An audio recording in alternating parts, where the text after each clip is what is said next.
Welcome to Everything's Not Black and White with your hosts, Lala and Brian. Ooh, y'all, we got a hot one today as we are looking forward to leaving summer, coming into fall. We want temperatures to cool off a little bit, but we want our topics to stay hot and spicy.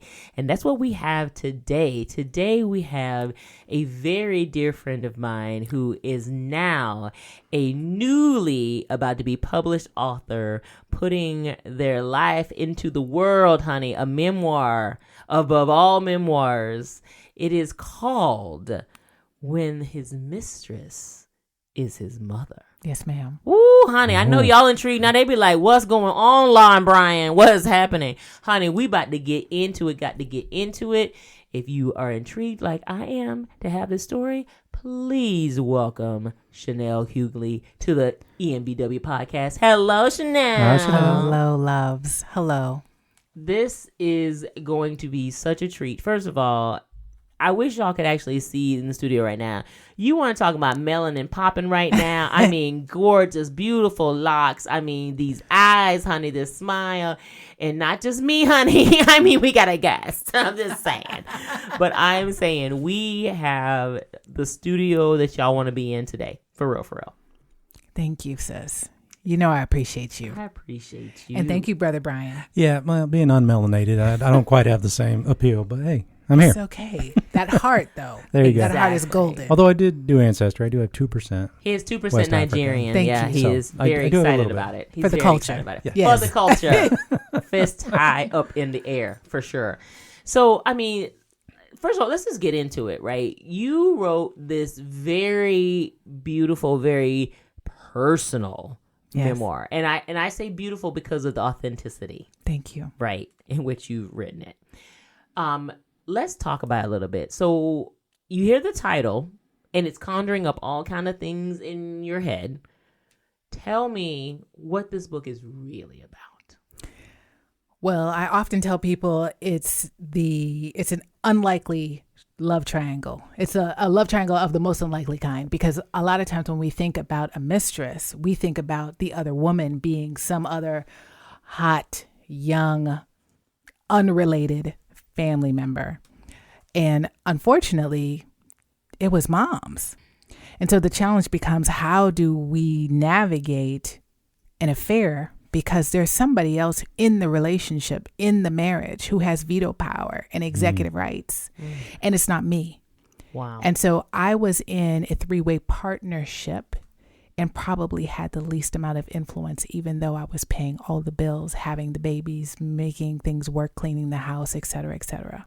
Literally, you hear something like that, and I'm sure there's a bunch of our listeners are like, yep, understand that. Yes, Right. been there, done that. Right. But there's always an origin story to how something like this can happen, and you, honestly, for lack of a better terms, allow it to happen. Can we take it back a little bit? Give us a little bit of your background, right? So we start talking about, who you are, Chanel, growing up, before we even get to the marriage and partner side. Tell people a little bit of the story so we can understand a little bit about who you are. Got it. A little bit about me. I am American born, Canadian raised, with Guyanese heritage. And so being first generation, my journey was making my mom proud. And I'm only referring to my mom because my father died when I was 6 months. So when my father died, my mom went through a tumultuous marriage. She's from Guyana, because she's still with us, give thanks. She was married to an American man who grew up in the South, and he meant well, but he had his own burdens. Mm-hmm. And so I talk about some of those burdens in the book, but what's most important for everyone here to know is that he just wasn't there, because he was gone by the time I needed him in a real way. Mm-hmm. And so the man who stepped in was my grandfather, my mother's father. Mm-hmm. And he was a beautiful man, but culture didn't allow for us to have certain conversations with men. Culture said that, you're a child and I'm a parent, or I'm an adult, and you are seen but not heard. Mm-hmm. And there's a line we don't cross. And by the way, I wasn't allowed to have boyfriends until I was ready to get married, which made a whole lot of sense, right? And so, you know, it was about the books. And so, you know, I'm the daughter of a retired professor. I am the daughter of I'm the granddaughter of a former executive. I'm the granddaughter of a woman who was a mother of 7. And my grandmother, who was my superhero, literally, was the mother of 7 children and also a piano teacher, and also was the woman who had me wear books on my head so I knew how to walk that walk. The woman who taught me how to be a woman, and my mother taught me how to be a go-getter, like a straight killer as far as opportunity, right? And I mean killer in the nicest of ways, right? In the most ebonics of ways, right? And so a little bit about me is that when I left my beautiful hometown of Toronto, I came here because I wanted my piece of the American pie. I had a passport. I felt like I deserved it, right? I'm here for it, right? And so when I came here, I was just trying to claim my piece. And I thought at some point in time that there was a man who would help me claim my piece and build with me. And it's been really interesting. So if your question is, you know, who am I? I am the daughter of some amazing people. I'm the niece of amazing people. I am the granddaughter of people I perceive as a king and a queen. And I am still hungry for all the things that I wanted. And I wanted a partner who could help me quench my thirst as far as opportunity and building legacy. Yeah, that is so incredibly powerful. I mean, so many pieces. Number one, I also had the influences of my grandmother, my maternal mother, and my mother raising me. Right. So when you talk about that killer instinct, it'd be like, listen, get your education, because once you have it, no one can take that from you. Correct. Mantra. Yes. Literally. Still to this day, live it. Yes. Still to this day, live it. So I get that, and I understand that. And I understand even my father, my mom and dad divorced when I was 2. And my father always had an excuse for being less than adequate and not being in the picture. Saying, love you, trying to do better, I'm going to do better. I'm 50 years old. He has not done better. Got it. Our youngest baby is 21 years old. He has not done better. Got it. Right? And so that's been very hard. So when you start thinking about that upbringing for you, and what we're talking about is a very patriarchal society. Yes. How are men actually able to fully be authentically themselves, and they may not even understand what that means? I'm glad you said that last piece about they may not even know what it means, because I'm over here wanting to look at Brian, because really and truly, I think the notion of men and their feelings, men even acknowledging that they get to have feelings, this feels to me like something that we've talked about in the last 2 years. I feel like, now I'm about to say a name that's going to get some people upset. I feel like Kevin Samuels, as much as I couldn't stand him, helped to bring some conversation, some much needed conversation to the forefront. I think there are some healthier models like Brian Reeves, who's doing beautiful work in that space around men's issues. But I think men have finally had an opportunity to have feelings. My uncles did not. Certainly my grandfather did not. Their role was to bring home the bacon. But what's interesting for me is that somewhere along the lines between my grandfather, then my uncles, and then my time being married to someone who was working, who was definitely contributing financially, but the sense of what it meant to be a man and a husband had changed so much between my idea versus the man that I married, that there were almost too many feelings. Feelings were leading too much. And all I can think about now is that because he only had his mom and he didn't have an elder male to guide him? Because, you know, at the end of the day, men and women are here for balance. Right. So I love that we're having this actual conversation around masculinity, patriarchy. Like, what does it actually mean? Gender roles. What does that even mean? You know, I think about it in our own life for Brian and I both. You know, we both feel like we're very much equal partners. I just contribute more financially to the family. He contributes, what I say, more foundationally to the family. I feel support. I feel protection. I feel like the consistency that I know needs to happen in my life, he's that. You know? And then did you hear that? I mean, listen. I need to hear that more often. Yay. You can record. This is recorded, so you can just play it back. Okay.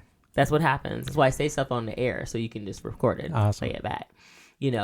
And so we talk about any plan that we do for our lives. We talk about what does that look like for us, the experience of it, the journey of it, and then what is the impact of it, right? And so I think about having those conversations in true partnership is what really helps marriages kind of, I think, really gel and solidify and to grow together.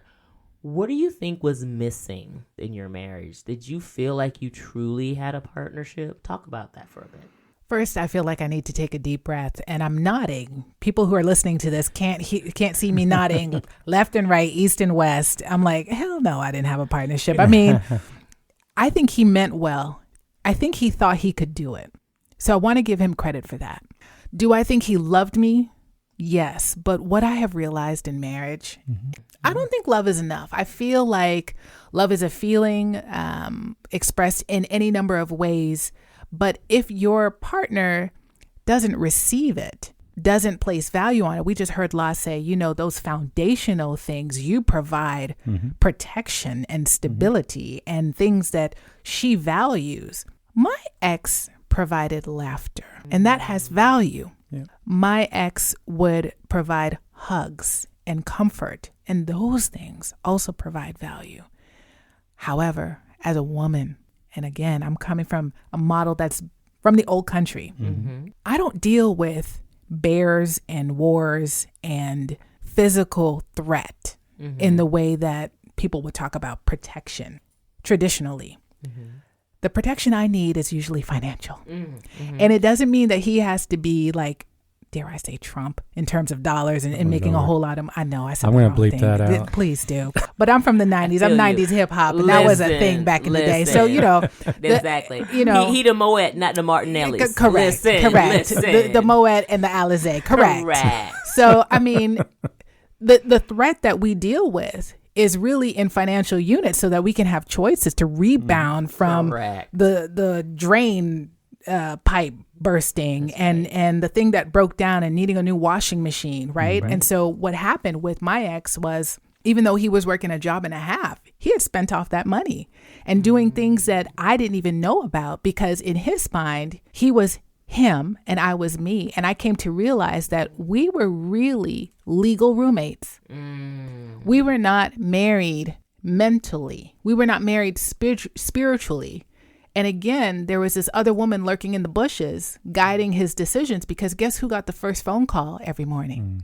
It wasn't me. Yeah. Guess who was influencing his day in terms of if she had a problem and needed help? He was tapped out by the time he got to me. And so oftentimes what would happen was, when I needed him, he was not emotionally available. He had already been tapped by someone, and I was getting the leftovers, and he had too much confidence in my ability to figure things out. So I was alone. I was functionally single for my entire marriage. Yeah. And so, nowadays we talk about how over-independent women are. Some of it's by force. It is not by choice. And I would argue to anyone who says that women are overly independent, this and the other, we don't sign up for that. Listen, we don't want that. Honey, I want to be a kept woman on a yacht eating bonbons. Listen. Let the church say. Honey. Yeah. Listen, we tease all the time, honey, because, if Robert Redford out there with that indecent proposal shit, we ready to go. Depends on how big his boat is. I'm talking about it. It's got to be a schooner. Let's go. Well, here's the other thing. I think for myself, I was really committed to marrying a Black man. And in that process, I discovered that I had put all kinds of coupons, discounts, and coupon codes on my expectations. And so I kind of expected the guy to be broke. I didn't realize that until much later. And so, I didn't have the abundance mindset that I have now to think that there is a man out there who might be brown like I am and could have all the things that I also am willing to build towards or bring to the table. And so I chose the guy who was nice enough to me, and he was better than the last guy, but really wasn't positioned to provide. I mean, it's so utterly fascinating because we had a conversation offline for our folks listening just around how much do we have to learn, unlearn, and relearn about ourselves, right? And there's so much of the unconscious bias and IDs and stereotypes that we have in our own brains. Yes. right? So we only can think so far because that's what we've been told we can think. That's right. So when you talk about being a liberator and being liberated, you Right. can free your mind to think about other things. And it truly is a liberation when you can do that. It's that, but guess what? The culture says that women can do it. Yes. It doesn't say that men can do it. Yeah. It doesn't say that black men in particular can do it, Yeah. right? So Yeah. I just came off of a conference. I went to Invest Fest, and if you guys are following EYL, Earn Your Leisure, they're shifting the culture to include prosperity, not in a religious sense, but building business and building wealth into predominantly black culture. That has not been a conversation. We watched Diddy. You know, we watched LL with the big chains, not knowing that it was just barely gold plated, I might add. But anyway, we thought it was a thing. And so now it's actually being legitimately brought into the culture. But in my time, as I was seeking a partner and I was in college, university, I didn't see any brothers in class. And then I had this commitment that I was going to marry this black guy, right? Yeah. And so I finally met a guy who was working a great job. It was a stable job, you know, had a pension, had a house, was nice to me, loved his mom, maybe a little too much, but I didn't know that at the time.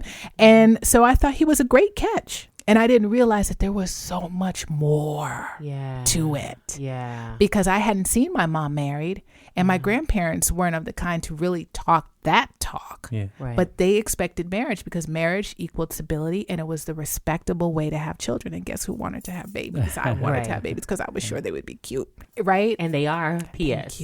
Thank you. They I are do pretty have cute. some gorgeous kids. They're pretty cute. So, you know, so that's kind of my story around my own bias that, you know, I've absorbed some of colonization in terms of how it influences the way I choose a mate and what my expectations are for a partner, particularly if he's black. It's so interesting that you talk about that from a colonization perspective, because I believe that 100%. I go back to my 2020 realization that, you got to decolonize your brain and how you're thinking about things. But one thing that you mentioned that was so resonant for me is that when you start talking about, you know, achieving something that you've never experienced before. When I thought about education when I was a young person, Right. around other black people who were my age, they called me white girl. Girl, let's talk that talk. Because I wanted education. And my grandma was like, oh, you gonna get it. My grandma had to leave third grade to go work in cotton fields and never got to go back to school. So when my grandma said education is the key, she was about it. And we had to make A's. So I'm not talking about just go to education and be in the classroom. I'm talking about A's. But La, you're bringing up a huge point. We have been pushed so hard, particularly as women, because we knew that if we had a baby and we were left with the baby, we had to make a way for ourselves with the baby. 100%. And still expected to do better than the last generation despite that dynamic. And so, you know, we've grown up with a culture of perfectionism. And on the flip side, our men, our brothers, our nephews have largely grown up with life is going to be hard. So I'm looking out for you and I'm going to support you through it. It's a totally different orientation. It's very different. It's a totally It's literally the difference between conversation. surviving and thriving. Correct. And so now a lot of us sisters are looking over our shoulders, and it's not just for black men, if I'm being honest. Yeah. I think a lot of women have adopted this push and, you know, girls empowerment, this and the other. So we're looking over our shoulders now like, dude, Right.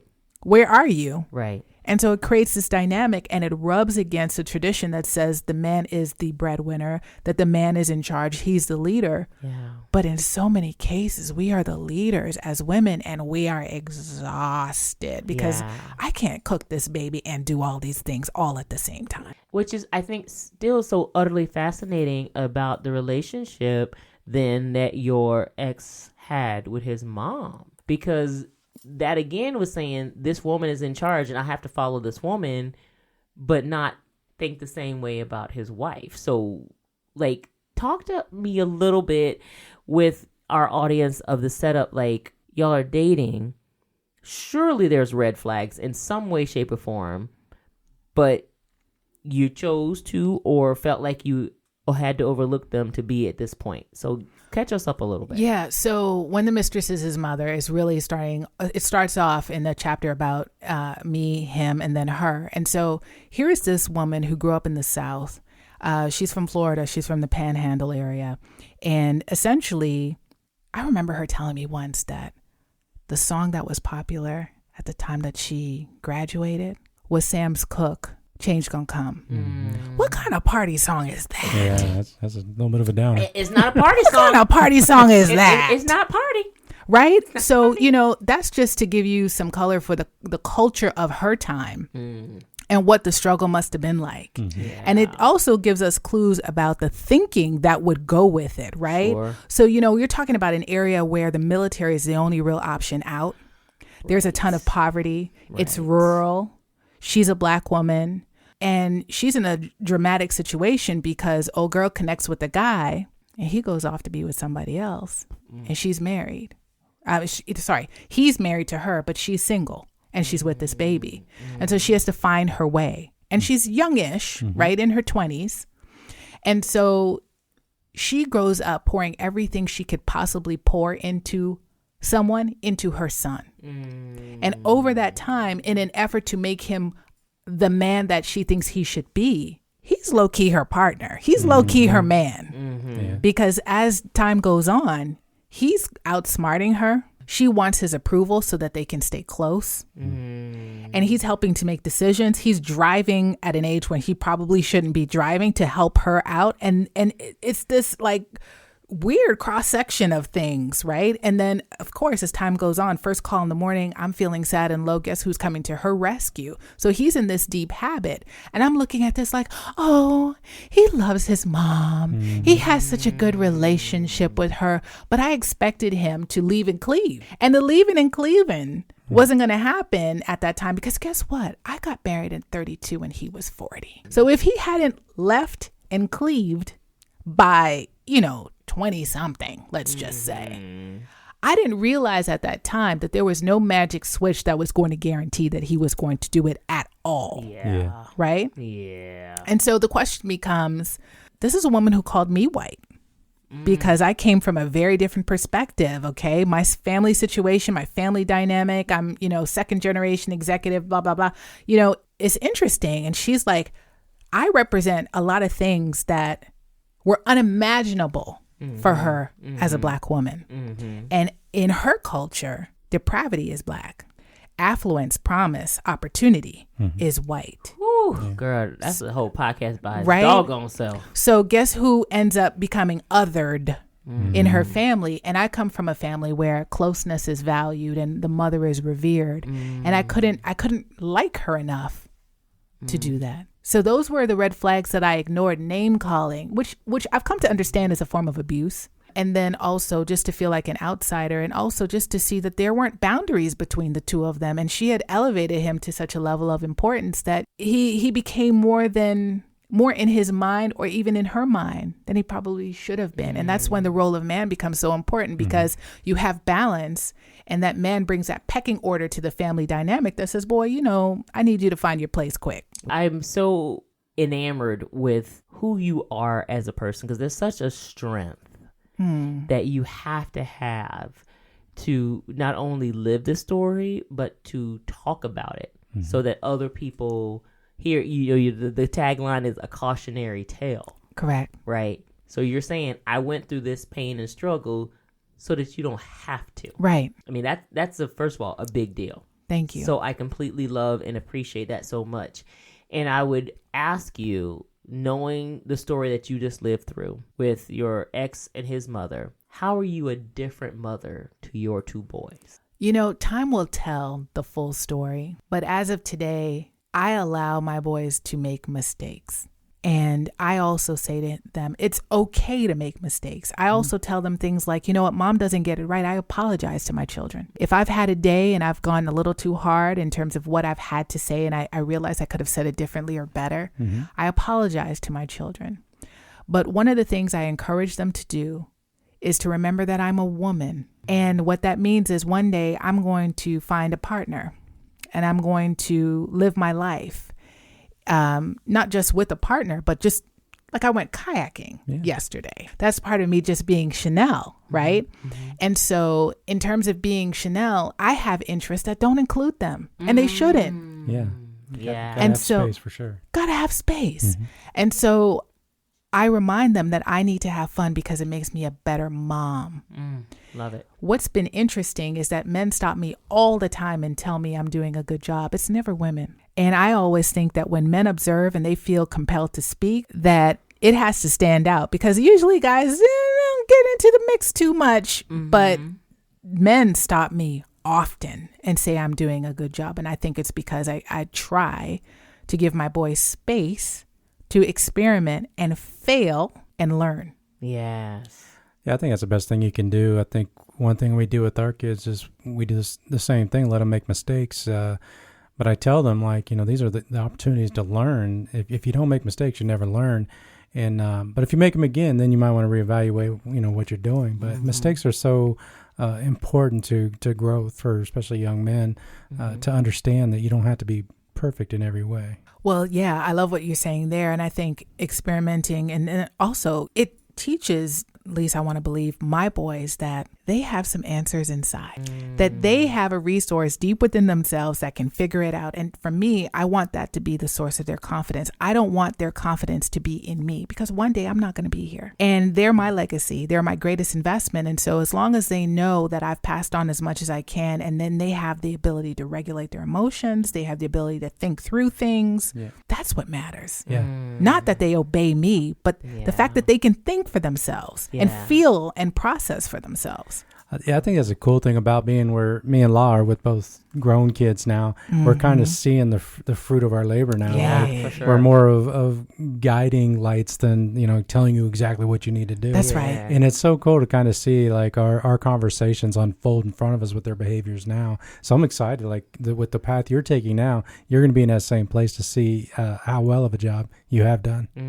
Thanks. And one thing I would say to women who may be listening, if they're single moms as well, is call up your aces, your guys, your brothers, your uncles, and ask them for advice on how to raise men. Let's not be so single-minded that we think we understand men that well and that we know boys that well. Get some advice, get some coaching from these trusted men in your life. Yeah, absolutely. And I think young men, especially myself, I grew up as a single child to a single mom. My uncle was like he was my dad, he was my brother, he was my grandpa. Like he fit so many roles, and I idolized him to a point where there's still behaviors I have today. Even I'm 50, he's 60, so he's only 10 years older than me, but I still have some of the same behavior patterns that I watched him do just by observation. Nobody told me to. Right. But I think as a young man, when you don't have a father figure in your life, you're really using everybody as your father figure. You're taking bits and pieces off of men to create who you ultimately are going to be when it comes to a man. You're picking and pulling the best pieces together. I love that, because we were just at a wedding not too long ago, and I saw how my boys love being around other men, and they just gravitated towards, my mom's friend's son or my friend and his two boys, and they learned a lot. And suddenly my kids were giving dap to people. I said, well, I've never seen you do that. Where is this baby testosterone coming from? But it's already in there. But I have to leave it. Leave it. So I let my uncle go and take them for haircuts so they could, listen to the shop talk. And it's a rest for me. Yeah. Right? Yeah. So I don't have to figure it out. That's my advice to other women as well who are trying to do the thing. And what's a haircut like? Well, Brian, I just had to ask. Once upon a time. Like, don't let him fool you. He did come into the world bald, so I will say he did. Yeah. He grew some hair in the process and then lost it again. So I will say there was a small period of time he did have hair. Yeah. Unfortunately, that period was the era of mullets, so that was even worse. So they're coming back. Yeah, that's what I hear. Yeah, of course, she says a mullet is a shag. No, so what I call black people with a shag. It's not a mullet, but he thinks it's a mullet. A shag is a shag, honey. A shag is a shag. Listen, equally unfortunate. Listen, a shag is a mullet. Whatever. And you can deny your mulletism or whatever it's called. Mulletism. Your shag was a mullet. Yeah, this needs to hit the cutting room floor. So, folks, if y'all hear this, understand that Brian did not understand the assignment. He should not have this on the air, for sure. Chanel, first of all, I cannot thank you enough for being here and being in this space. But I'm so anxious for people to read your book, because I think it is going to literally free people's souls. Thank you. Because there's a lot of people who are going to see themselves in those pages and for the first time in their lives not feel alone. Good. And that's a big deal. Yeah, Thank you. I think people can see themselves from both perspectives, from the position of James and yourself as well. That's good. Yeah. This is not meant to be mudslinging. Yeah. You know, I'm grateful to my ex-husband. Well, let me pause because I want to be real clear on this. You know, I'm not grateful for the pain it hurt. Mm-hmm. You know, I'm grateful for these two wonderful boys that chose me to be mom. Yes. And I am grateful for the maturity that was born of it. I'm grateful to come into, Chanel 3.4.0, whatever that may be. And I'm also grateful for the gift to be able to use my experience as a muse to help others. What people may not know is that the book, particularly if you get the paperback, it has worksheets in it. How can we be more intentional about the way we partner with people? It has to go beyond he's cute and she's cute. Listen. It has to be a value play, right? Because I've listened to the two of you. And when I hear about how intentional you two are in your conversations, how you wake up starting with intention, how you close your day with intention. I mean, I'm sure it's not always easy because, you know, that's marriage. Humanity, right? But the recommitment that you make in those conversations is very moving. And we should all get to experience that if a relationship is what we want. So, you know, blessings on you guys for being a light. Thank you. Beautiful. Thank you. Well, you got to tell people, first of all, how can they get the book? Paperback, hardback, audio, like what did they get? They are getting an ebook. And that's coming soon, September 2023. So please check it out. You can find that on Amazon, When the Mistress is His Mother, A Cautionary Tale. You can also check me out on ChanelHughley.com. There's a sign-up option. So I'm starting to just share information via email. And then there's also Facebook as well as Instagram. So check me on out. Come on and see me. And what's the handles on those? Oh, Facebook. Chanel Hughley Author on Instagram. And it's either Chanel Hughley or Spirit Syrup, which is a whole other conversation on Facebook. And we'll have all those linked in the section below. Please do. Yes, for sure. This has warmed my heart so much. Thank you, beauty. To have you here and sharing your beautiful spirit with our listeners, because it was powerful, and I know people are going to be edified and encouraged by your story. Thank you, love. Thank you for this space. Yeah, thank you both. Absolutely. Well, we love this. We love having amazing people to challenge people's mindsets, right? To expand your mind and continue to learn. Absolutely. So it's a beautiful thing. So thank you for being here.